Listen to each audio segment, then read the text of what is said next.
There are things you tell yourself when you want to believe you're in control. I told myself she was just my boss. I told myself the 3 years we'd worked together meant nothing outside those glass walls. I told myself the way she looked at me sometimes, just a half second too long, was professionalism, was nothing, was something I was reading wrong because I wanted to read it. I was good at telling myself things. My name is Nathan Cole. I'm 31 years old, and I live alone in a second-floor apartment in Portland, Oregon.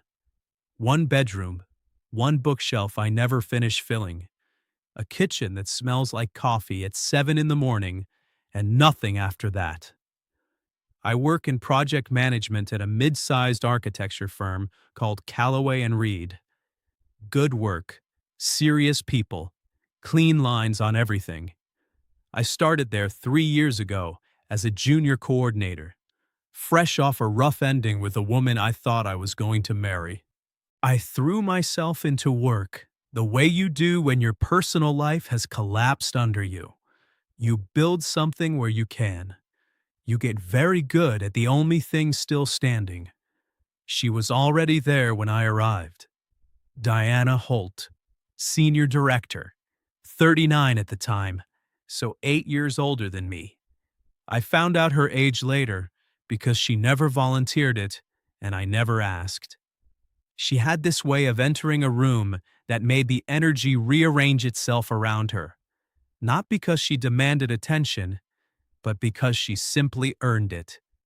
Brown hair cut just above the shoulder, always tucked behind one ear. Dark eyes that missed nothing. She dressed simply but precisely, everything intentional, nothing wasted.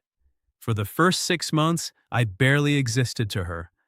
That was fine. That was good, actually. I wasn't there to be noticed. I was there to rebuild. Then came the Hargrove Project. The Hargrove Project was a full commercial renovation, 12 floors, impossible timeline, client who changed their mind every other Tuesday. Diana was overseeing it. 3 weeks in, our lead coordinator quit without notice. The team was scrambling. I stayed late every night that week just to keep the workflow organized. Friday at 7 p.m., most people were gone. I was at my desk finishing a revised schedule when I heard footsteps slow near my cubicle. I looked up, and Diana Holt was standing there with a coffee from the place downstairs. The good one, not the machine in the break room. She set it on my desk without saying anything at first. Then, "Nathan, right?" "Yes." "I've been watching your work on Hargrove," she said. "Not a compliment, just a fact. It's clean. You think in systems." I try to. She studied me for a moment, that look I would come to recognize later, the one where she was deciding how much to trust something. "I need you to step up into the coordinator role for the rest of this project. Temporary, but if you do it well, I'll make it permanent." I said yes. That was the beginning. Over the next 8 weeks, we worked together every day. Diana Holt was not an easy person to work with. She expected you to have already thought 3 steps ahead before you opened your mouth. She had no patience for vague answers or half-prepared ideas.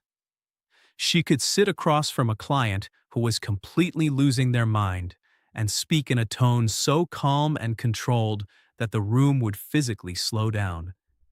I watched her do that, and I wanted to understand it. How someone could be that steady. By the end of the Hargrove Project, I had my permanent coordinator title. Diana said it in the same factual, unsentimental way she'd offered me the temporary role. "You earned it," and moved on. No celebration, no long moment. That was Diana. Not in any way I could point to directly. Just different. She would stop by my desk sometimes. Not always for work reasons. She would ask about a book on my shelf, or say something dry and observant about a meeting we both just sat through, or send me a message late at night about an idea she just had for a project, and add a single line at the end that had nothing to do with work. Do you ever feel like everyone in that building is performing a version of themselves that's about 15% fake? I answered honestly, most days, yeah. She sent back, you're not the 15% fake type. I noticed that early. I stared at that message longer than I should have. This was how it went for 2 years. Close but contained. Real but categorized. There were moments, small ones, almost invisible, where something crackled between us. A shared look when a client sent something absurd. Our hands almost touching when we were both pointing at the same thing on a screen. A laugh she laughed around me that was different than her professional one. Softer, less guarded. But we stayed on our side of the line because she was my boss, because I respected her too much to make it awkward, because I was 30 years old and I had enough sense to understand that wanting something and acting on it were two entirely different decisions. Then came the night of the Morrison pitch. The Morrison account was the biggest thing the firm had been up for in 4 years. A full urban development project, the kind that gets you in design magazines, the kind that changes what people think of your company. We'd been preparing for 6 weeks. The night before the final pitch, Diana and I were the last two in the office. Everyone else had gone home around 9. It was past 11 when the air conditioning shut off and the building went to its night mode quiet, just the low hum of the elevator down the hall and the occasional sound of someone on a different floor. We were in the conference room. Boards spread across the table. Laptops open. Cold coffee neither of us had touched for an hour. She was reading through the financial projections, and I was cross-checking them against the timeline when she leaned back in her chair and rubbed her face with both hands. Something she never did. Diana Holt didn't rub her face. Diana Holt didn't show fatigue. You okay? I asked. She looked up. The honest answer took a second. I'm tired, she said. Not tired from the project. The way she said it meant something broader. I nodded slowly. Me too. We looked at each other across the table, and the moment stretched 2 seconds past what it should have been. We're ready, she said finally, looking back at the boards. This is good work. It is, I agreed. Nathan. I looked up. She was watching me again. Thank you, she said, for staying, for always staying. A pause. Not just tonight. The elevator dinged somewhere far away. I could hear my own heartbeat. Of course, I said. She held my gaze one moment longer than I expected. Then she nodded once and looked back at her laptop. We packed up at midnight. In the elevator, she stood 2 feet away and said nothing, but the silence between us felt like it had a shape. We walked to the parking garage together. She stopped at her car. I stopped. Neither of us moved for about 5 seconds too long. Get some sleep, she said. You too. She drove away, and I stood in the empty garage for a while, not moving. We won the Morrison account the next morning. The room erupted. People hugged people. Someone brought champagne at 11 a.m. Diana shook hands with the clients, thanked the team, smiled, a real smile, wide and bright. She caught my eye once across the room and gave me a short nod. Private, just mine. That was the moment I stopped pretending I wasn't in trouble. 3 weeks after Morrison, something changed at work that I didn't expect. Diana pulled back. Not obviously, Diana never did anything, obviously, but the late messages stopped. The by my desk moments became shorter, more formal. She was still professional, still sharp, still the same woman in every meeting. But the warmth that had been quietly building between us for 2 years, the specific warmth that was ours and not something she offered to anyone else, that cooled.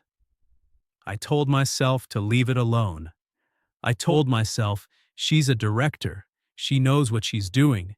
She's creating distance on purpose because she felt the same thing you felt in that parking garage, and she's being responsible about it. I told myself this was actually the right outcome. This was the adult thing. But I still noticed every absence.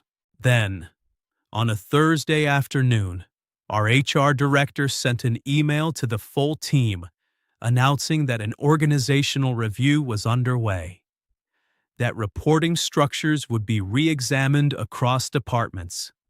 Standard language. Company stuff. That evening, Diana called me into her office and closed the door. She sat behind her desk. I sat across from her. She was composed, but something in her jaw was tight. "I want you to know before you hear it from anywhere else," she said. "I've nominated you to move to the advanced development team under Harris." My chest dropped. "That's 3 levels up from where I am now," I said. "Yes." "Diana, it's where your work belongs. Your last 3 project reports were cleaner than anything Harris has in his pipeline right now." She paused.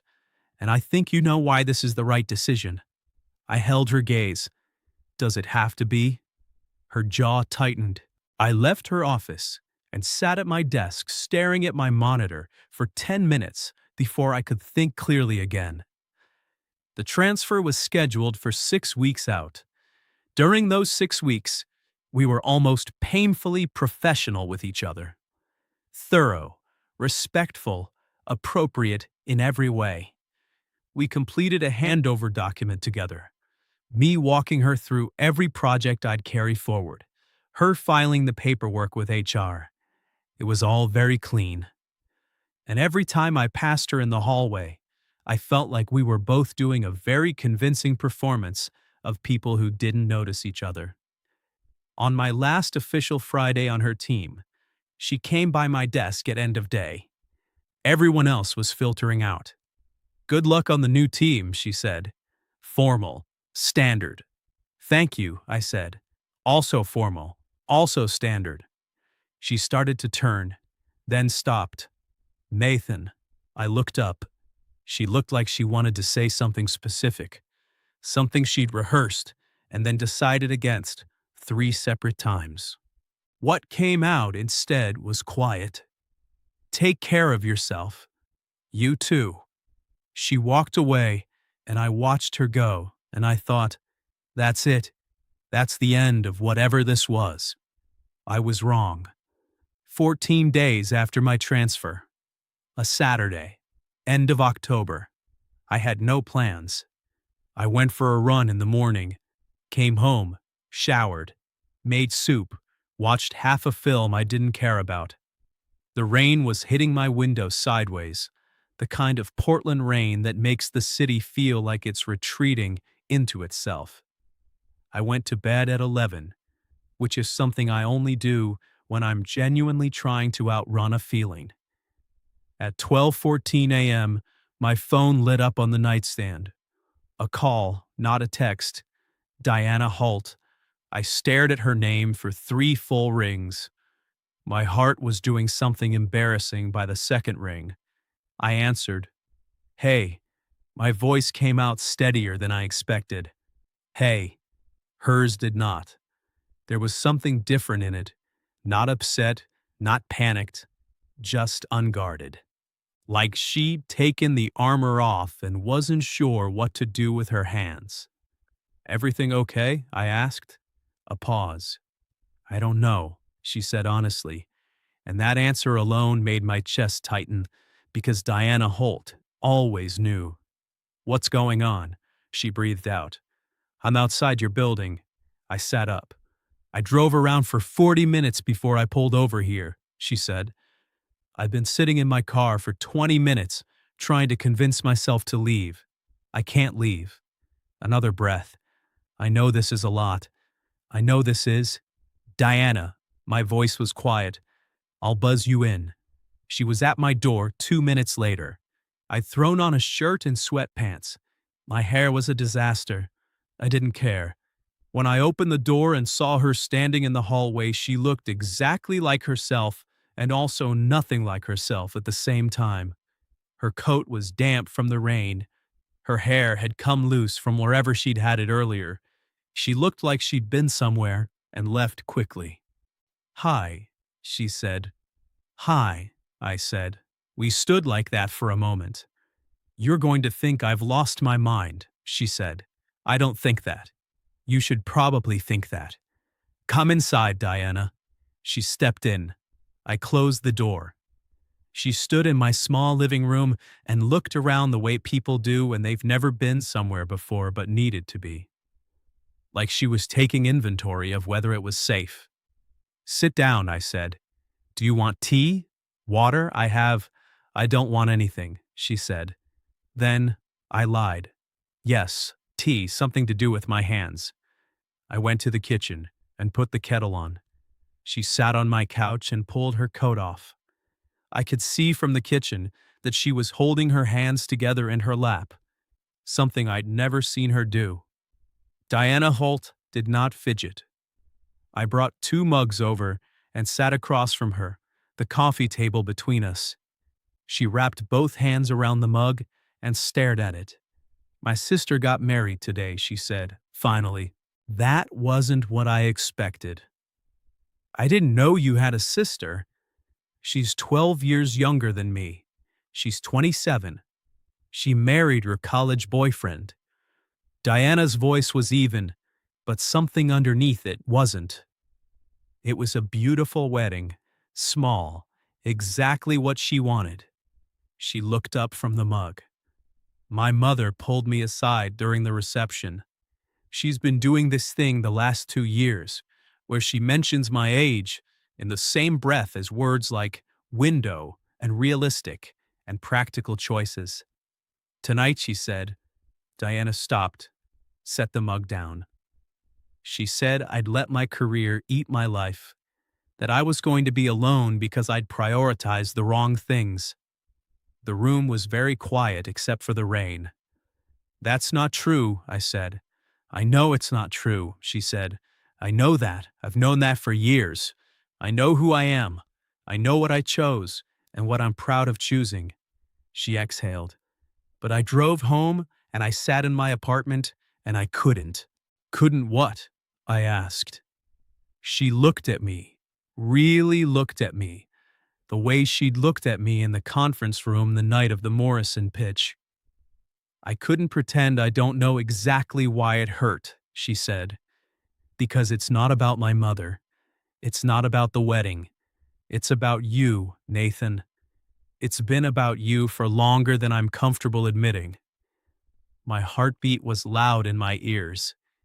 I made that transfer happen because I was scared, she said. Because you were my subordinate, and that mattered, and it was the right thing to do. I still believe that. But I also did it because if you stayed on my team, I was going to say something I couldn't unsay. She exhaled. Tonight I sat in my car outside your building and I thought. You already said it without words, 100 times. I was just the only one refusing to hear it out loud. I set my mug down carefully. Diana, don't tell me to think about this, she said quickly. I have thought about almost nothing else for 8 months. I am 39 years old, and I am done being careful when it comes to the only thing that actually matters. I stood up. I crossed the coffee table and sat next to her on the couch. Close, not touching, but close enough that she turned toward me. Can I say something? I asked. She nodded once. I didn't just go quiet after the Morrison pitch because I was trying to be professional, I said. I went quiet because I couldn't trust myself in any room with you and make the right call. Because every time you looked at me, I felt like the answer to everything was standing 3 feet away, and I was forbidden from reaching for it. Her lips parted slightly. I have wanted you for 2 years, I said. Not the title, not the version you put on at 8 a.m. every morning. You, the one who sends messages at 11 at night about whether people are performing themselves. The one who drinks cold coffee without noticing. The one who said, "Thank you for always staying," and then couldn't look at me for 10 minutes after. Diana's eyes were bright. Not crying. Diana wouldn't cry, not yet. But bright. "This is terrifying," she said. "I know. I'm your former boss. You're not my boss anymore. I'm 8 years older than you." Yes. She watched me. "That doesn't bother you?" "It doesn't bother me. Everyone will have opinions. People have opinions about everything, Diana. That's just noise." She looked at me for a long moment. Then she reached over and placed her hand over mine on the couch cushion. Her hand was cold from holding the mug. Mine was warm. "I don't know how to do this," she said quietly. "I'm good at work. I'm good at building things. I am genuinely bad at this part." "Me too," I said. "We'll figure it out." The rain was steady against the windows. The lamp in the corner made everything amber and soft. She was sitting close enough that I could see her breathe. "Can I stay?" she asked. "Yes," I said. No hesitation. She didn't move immediately. She just sat there, with her hand over mine, and we both let the question of what came next hold itself quietly in the air between us. Not with fear, but with something that felt like the first real thing either of us had allowed ourselves in a very long time. She slept in my room. I slept on the couch. Not because the moment hadn't been real. It had been completely real. But because Diana had driven 40 minutes in the rain after a family event that had cracked something open in her. And I wasn't going to let the most honest night she'd had in years become something she second-guessed at sunrise. I lay on the couch, listening to the rain ease off around 2 a.m., and the city go completely quiet after that. I didn't sleep much. What I thought about? Everything. The past 3 years reframed through what I knew now. All the small moments I'd cataloged without knowing I was cataloging them. The elevator, look. The cold conference room. The professional distance she built after Morrison, which I now understood was made of the same material as the thing I'd been building too, equal and opposite. Around 7, I heard my bedroom door open. Diana appeared in the hallway, looking like she'd slept 3 hours in a stranger's bed, which was accurate. She'd taken the extra t-shirt I'd left folded on the dresser. It was too big for her. Her hair was loose. No armor, no precision, no performance. She looked at me on the couch, and something in her face relaxed. "You actually slept out here," she said. I said I would. She came into the living room slowly, tucking one foot under herself as she sat in the chair across from me. "I didn't think you would." "Did you sleep?" I asked. "A little." She rubbed the back of her neck. "I kept thinking about Monday." "Monday's not here yet." She almost smiled. "That's a very Nathan Cole answer." I stood and went to make coffee, because doing something small is how I hold myself steady when things are large. She followed me to the kitchen, leaned against the counter, and watched me fill the machine. "Nathan." "Yeah."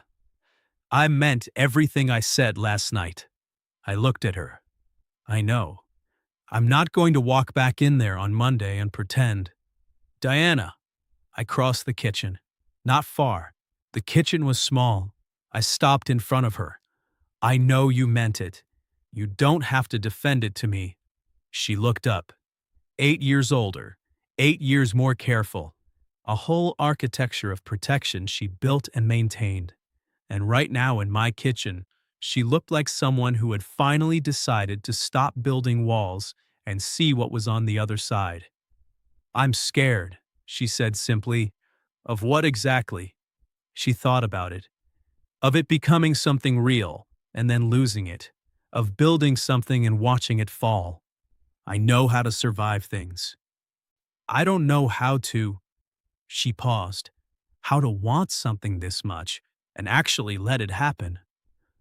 I took her hand, carefully, like I was choosing. "Then we start small," I said. "Coffee. This morning. Then tomorrow. Then the thing after that." She looked at our hands, then at me. Something moved behind her eyes. Not relief exactly. Something quieter, like a decision becoming a fact. "Coffee," she said. "Coffee." Monday came. We drove separately. We walked in separately. I got to my desk on the new team, Harris's team, third floor, different hallway, and started my day. At 9:15, I got a message from Diana. Work-related technically, a file she was sending over from a previous project for the handover record. But at the bottom of the message, a single line. "Good morning." I smiled at my screen, like an idiot. "Good morning," I wrote back. My new team was good. Harris was exacting but fair. The work was bigger and faster, and pushed me in ways I'd been ready for longer than I'd admitted. I threw myself into it. At lunch, I was in the first floor cafe when Diana walked in. She didn't see me immediately. She was looking at her phone, scrolling something, a slight crease between her brows. She wore a charcoal blazer and dark slacks, and moved through the room the way she always did, quietly commanding without trying to. Then she looked up and saw me. Something flickered across her face. Not panic, not the retreat I'd seen for 2 months. Something warm that she kept contained, but didn't extinguish. She walked to the counter and ordered. Then she turned and crossed to my table. "Hi," she said. "Hi." She didn't sit. This was still the office, and Diana understood exactly how to be smart. "How's Harris's team?" "Good. Busy. Good busy." She nodded. "Good." A pause. "Are you free Thursday evening?" My heartbeat stepped up. "Yes." "There's a restaurant on Hawthorne. The kind of place where nobody from work goes. I've been twice. The food is actually good." "I'll be there," I said. She nodded once, the small professional nod that meant a decision had been made. Then she picked up her coffee from the counter and walked away without looking back. I sat there for a while after that, not touching my sandwich, thinking about how 2 years of held breath was starting to feel like it was finally, carefully, exhaling. That Thursday dinner was 3 hours long. We talked about things we'd never talked about in the office. Her marriage, 6 years, amicable enough ending, two people who had grown into different shapes and finally admitted it. My broken engagement. She didn't know about it. We'd never gone that deep. The year after, when I'd moved to Portland with 2 boxes of books and the sense that I was starting from somewhere close to zero. "Why Portland?" she asked. I needed somewhere that felt like it didn't have an opinion of me yet. She considered that. "That's a good reason." We talked about what we were afraid of. Not vaguely, specifically. She was afraid of being seen as someone who'd leveraged her position. I told her the transfer paperwork existed, and the timing was documented, and anyone with sense could read it clearly. She was afraid of the age gap becoming a thing people used as a weapon. I said some people would, and we'd deal with it the way you deal with anything inaccurate and mean, by being so clearly ourselves that it didn't stick. "You thought about this," she said. I've had 2 years of very focused insomnia, I said. She laughed, the real laugh, the one that came from somewhere unguarded. I had collected that laugh in the office like something rare. Here I could just let it happen. We split the bill, walked out into the cold Hawthorne evening. She had her coat and I had mine, and we stood on the sidewalk outside the restaurant. Nathan, she said. She stepped forward and kissed me. Not tentative. Diana Holt didn't do tentative.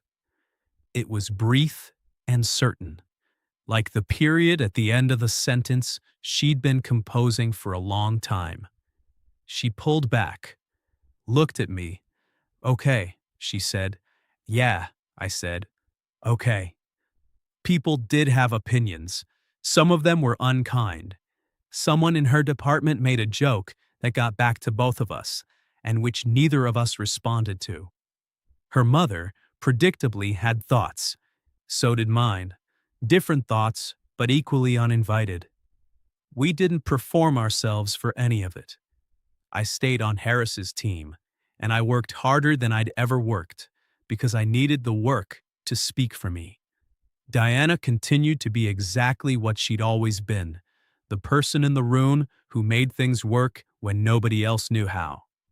We were careful at work, not hidden, careful. Professional, appropriate, clear about the fact that there was no reporting structure between us. Outside work, we stopped being careful. I learned things, that she kept books on her nightstand that she'd read 3 times and still dog-eared, that she made coffee badly but refused to admit it, that she had a laugh she laughed at 1 a.m. that I never heard anywhere else, loose and unexpected and entirely hers. She learned things about me, too. The fact that I kept a running list of sentences I liked. The way I went quiet when something was wrong before I could put words to it. The fact that the loss of my parents, which I'd carried for almost a decade in careful silence, was still something that rose up in small, unexpected moments. Sunday mornings, certain songs, the smell of something specific. And I hadn't really let anyone be there for those moments. She was. The age gap turned out to be not nothing, and also not the thing.